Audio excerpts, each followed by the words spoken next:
এই কালিমা গ্রহণ করা শুরু করলো, তখন মানুষগুলো, এই নষ্ট মানুষগুলো ভালো হওয়া শুরু করলো যে হুজুর সাল্লাল্লাহু আলাইহি ওয়াসাল্লাম দ্বীনের জন্য এরকম কষ্ট মুজাহাদা করছে।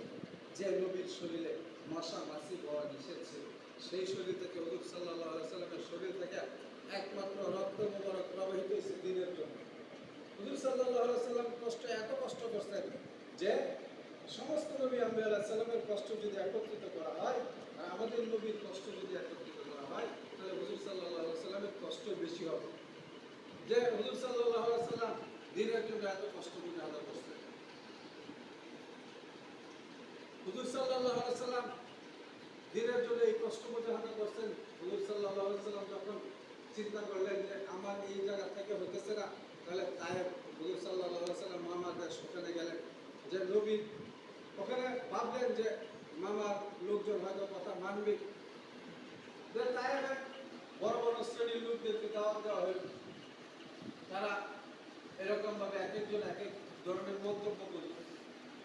মন্তব্য করার পর যে নবীজি ওখান থেকে তাদের কাছ থেকে বিমুখ হয়ে চলে আসলেন। যখন আসবেন তারা এরকম ভাবে দুষ্ট ছেলেদেরকে রেলিয়ে দিল যে শরীরে রক্ত প্রবাহিত হয়েছে একমাত্র দিনের জন্য। নবীজি রক্তরঞ্জিত শরীর নিয়ে এক জায়গায় বসছেন। আর জিবরাইল আলাইহিস সালাম এসে বলছেন, ইয়া রাসূলুল্লাহ, আপনি হুকুম করেন তায়েফের দুই পাহাড়কে একত্রিত করে এদেরকে নিষ্পেষিত করে দেওয়া হবে। হুজুর সাল্লাল্লাহু আলাইহি সাল্লাম বললেন যে এরা বুঝে নাই, এমন এক সময় আসবে যে দুনিয়ার প্রত্যেকটা কাঁচা পাকা ঘর থেকে লা ইলাহা ইল্লাল্লাহ মুহাম্মাদুর রাসূলুল্লাহ এই কালিমা গ্রহণ করবে। হুজুর সাল্লাল্লাহু আলাইহি সাল্লাম যখন এই দিনকে বলন্দ হওয়ার জন্য মক্কা থেকে মদিনা জামাত পাঠাইলেন, আর মদিনাবাসীরা এই জামাতের সাথে থেকে দিনের সমস্ত সাহায্য সহযোগিতা করলেন।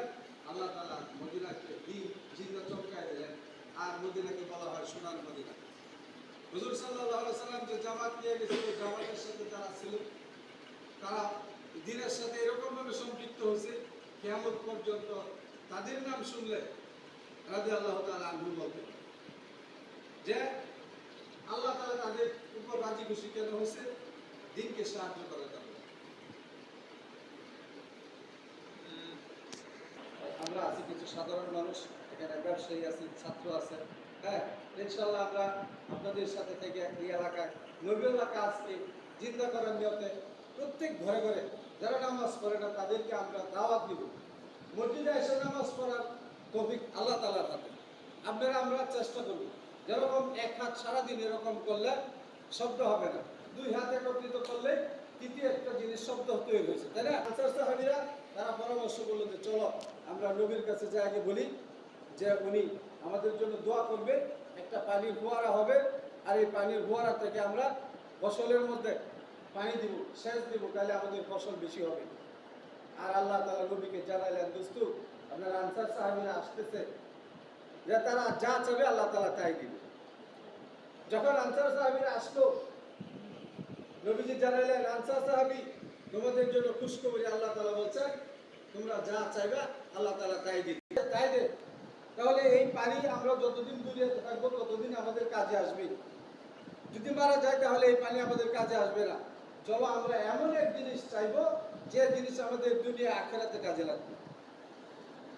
নবীজির কাছে দোয়া করলেন, বললেন আনসার সাহাবীর, আনসার ইয়া রাসূলুল্লাহ, আপনি আমাদের জন্য দোয়া করেন, আল্লাহ তাআলা যেন আমাদেরকে মাফ করে দেন। নবীজি দোয়া করা শুরু করলেন, আল্লাহ আনসারদের মাফ করো, আনসারদের বিবি বাচ্চাদেরকে মাফ করো, আনসারদের আওলাদদেরকে মাফ করো। নবী কিন্তু